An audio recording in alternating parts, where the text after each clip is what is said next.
사랑하는 성도 여러분, 오늘 이 아침에도 주님의 말씀을 가지고 주님의 평안을 전해드립니다.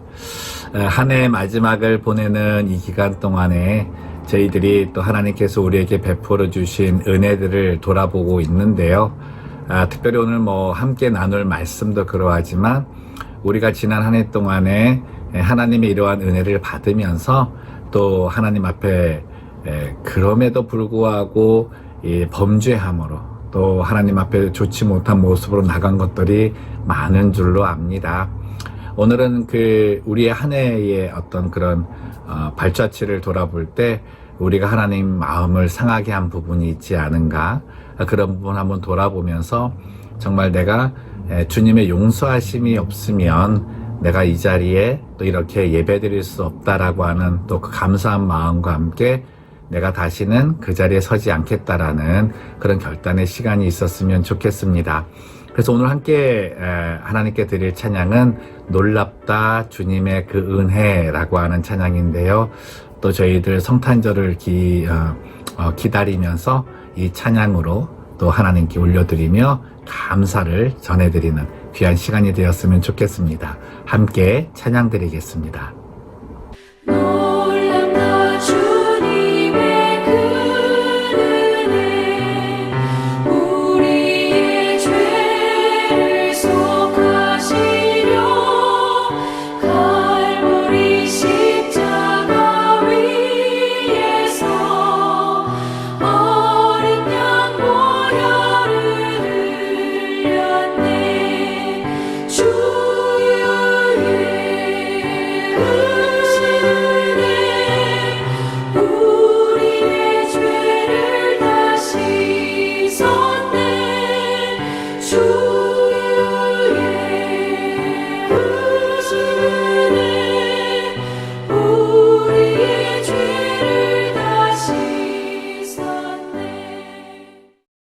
(130편) 여호와여, 내가 깊은 곳에서 주께 부르짖었나이다.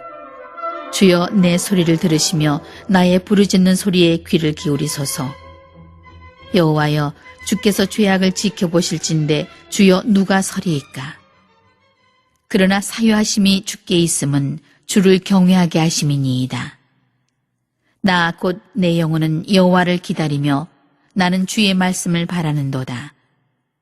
파수꾼이 아침을 기다림보다 내 영혼이 주를 더 기다리나니 참으로 파수꾼이 아침을 기다림보다 더하도다. 이스라엘아, 여호와를 바랄지어다. 여호와께서는 인자하심과 풍성한 속량이 있음이라. 그가 이스라엘을 그의 모든 죄악에서 속량하시리로다. 우리들이 사용하는 말 중에 평강, 평안이라고 하는 말이 있습니다. 언제 들어도 참 우리의 마음을 안정감 있게 해주는 말인데요. 평강, 평안이 우리의 삶에 중요한 이유가 있습니다. 우리들이 이제 어렵고 힘든 상황을 만나서 그 일을 헤쳐나가야 될 그런 답을 얻을 그때나 또 이제 급박하게 내게 주어진 그 상황 속에서 이 일을 헤쳐나갈 방안을 구할 때 이 평안과 평강이 없으면 그 답을 찾기가 어렵기 때문입니다. 그 가운데 우리들은 잘못된 것을 선택해서 그것에 대한 결과를 얻어 또 삶의 더 어려운 부분으로 빠지게 될 때도 있는데요. 그래서 하나님께서는 우리에게 주시는 축복 가운데 이 평강, 평안이 얼마나 중요한 것인가를 강조해 주시고 또 그 은혜를 주시겠다 약속해 주시는 거죠. 빌립보서에 보면 바울이 빌립보 교인들에게 보내는 서신 가운데 이런 말씀이 있습니다. 아무것도 염려하지 말고 오직 모든 일에 기도와 간구로 너희 구할 것을 감사함으로 하나님께 아뢰라. 그리하면 모든 지각에 뛰어난 하나님의 평강이 너희 마음과 생각을 지키시리라. 이런 표현을 하는 거죠. 우리들 마음속에 있는 그리스도의 평강이 우리의 삶의 모든 부분을 다스릴 때 우리는 그 어떤 상황에서도 삶의 해답을 얻을 수 있다는 것입니다. 근데 이 하나님께서 주시는 이 축복의 평강, 평안을 얻을 수 있는 방법은 성경상에서 나오는 에이레네라고 하는 의미를 바로 알아야만 됩니다. 에이레네, 평강이라고 하는 이 화평이라고 하는 이 단어는 이 사람들 사이에서의 어떤 이제 화해나 그런 부분도 있지만 하나님과의 화해, 하나님으로부터 주시는 평강을 얻을 수 있는 교제의 회복이 먼저임을 말해주는 것이죠. 이스라엘 백성들은 전쟁을 많이 겪었습니다. 근데 그 전쟁에서 승리할 수 있는 비결은 자신들에게 있는 어떤 군사력이나 그런 능력이 아니라 자신들이 하나님과 화평을 누렸을 때, 하나님과의 평강의 관계가 되었을 때 하나님의 능력으로 이 전쟁을 이길 수 있고, 또 그들은 그들 삶에서 전쟁의 상황일지라도 하늘의 평강을 얻고 살 수 있다라고 하는 강한 믿음을 가지고 있었던 것이죠. 그래서 그들은 그 자신들에게 일어나는 상황이 있을 때마다, 특별히 어려운 상황이 있을 때마다 하나님과의 관계를 점검했습니다. 오늘 시편 기자가 쓰고 있는 성전에 올라가면서 이들이 이제 하나님을 뵈야 된다, 만나야 된다라는 생각 가질 때 저들 마음속에 정말 무겁게 자리 잡고 있었던 것이 무엇이냐면 죄책감이라고 하는 거죠. 내가 지금 하나님 앞에 가서 제사를 드려야 되는데, 예배를 드려야 되는데 내가 한 행동을 보면 정말 하나님 앞에 설 수 있는 자신이 없는 거예요. 하나님 거룩하고 의로우신 분이시고, 오늘 말씀에서도 보니까 내가 죄를 지을 때 정말 우리들은 아무도 보지 않는다고 하는 생각에서 그 범죄를 하지 않습니까? 그러나 정말 아무도 보지 않는 그때에 보시는 분, 그것도 우리의 마음속 깊숙이 모든 것을 다 와치하시는 분이 바로 하나님이시라고 이렇게 확인하면서 그들은 이제 주 앞에 설 자신이 없는 거예요. 그 죄책감의 무게가 얼마나 큰지, 단순히 제사만으로 그것이 해결될 수 있다라면 참 좋은데, 우리 안에 있는 이 죄에 대한 기억, 그 악행에 대한 기억은 사라지지 않는 거죠.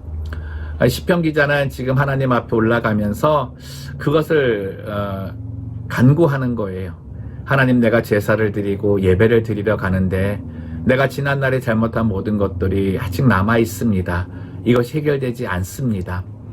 그래서 저는 어떻게 보면 이 재판관이신 그 하나님 앞에 정말 죄인된 모습으로 하나님의 선고를 기다리는 그런 입장인데, 하나님, 정말 제가 주님께 나아가는 이 모습 두렵고 떨리지만 주님의 사유하심, 용서하심이 있어서 또 나아갑니다.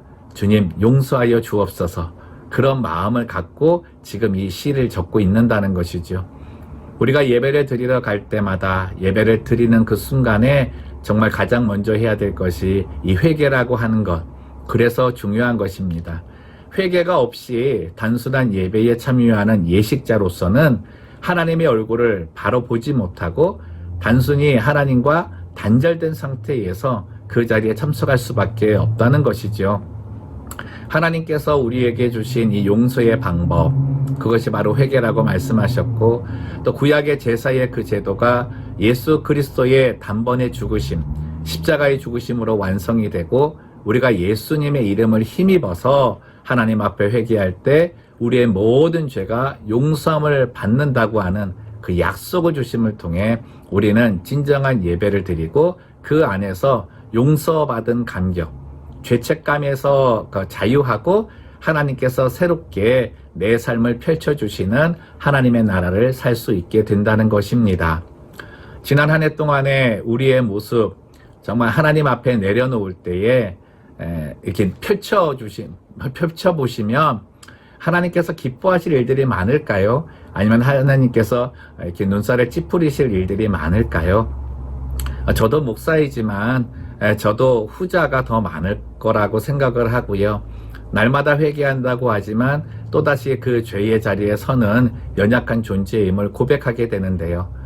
정말 이 기간 동안에 저희들 그 하나님께서 우리에게 허락해 주신 용서의 방법, 회개하는 기간을 좀 가지면 어떨까 생각을 합니다.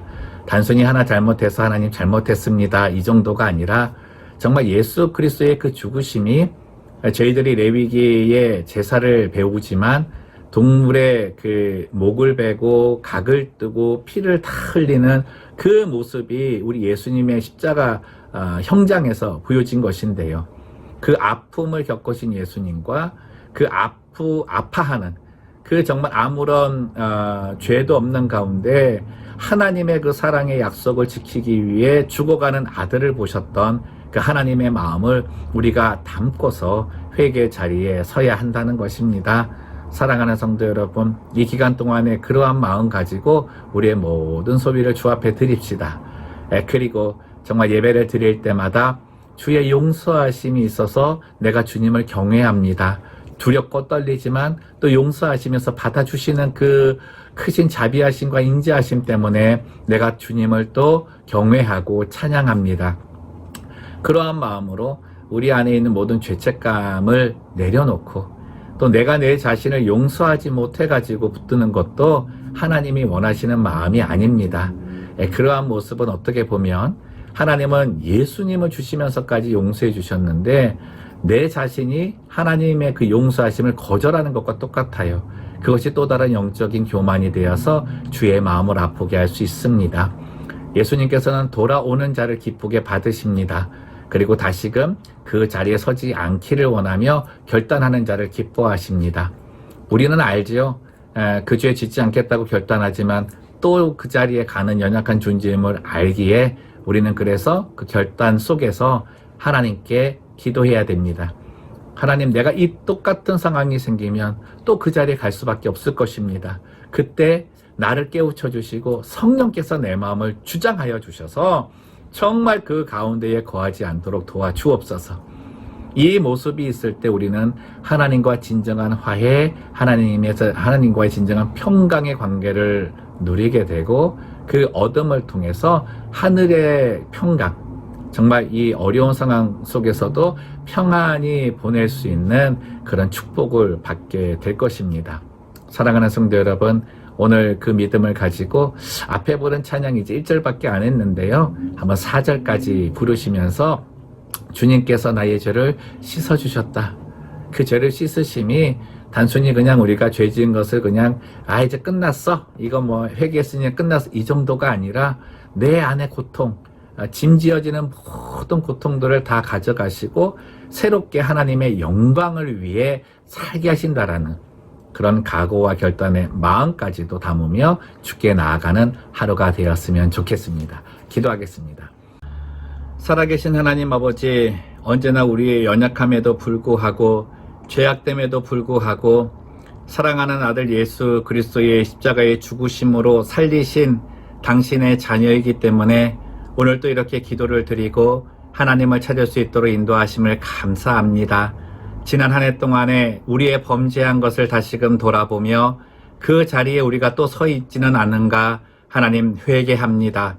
하나님, 우리의 믿음은 주님이 붙잡아 주시기 때문에 가능합니다. 죄악의 그 유혹과 그 길에 서게 될 때마다 하나님 우리를 도와주옵소서. 성령께서 우리를 붙잡아 주옵소서. 그래서 또 한 번의 죄책감에 빠지지 않도록 도와주시고 이제까지 있는 모든 죄의 무거움, 죄책감의 그 사슬과 같은 것을 끊어주시고 정말 사냥꾼의 올무에서 벗어난 자유함을 다시금 얻고 주님을 찬양하는 그 자리에 서게 하여 주옵소서. 하나님, 주님 오신 날을 저희들 또 기다리고 성탄절을 맞이하면서 저희들 이 기간 동안에 다시금 믿음을 추스리고 주 앞에 나아가기를 원합니다.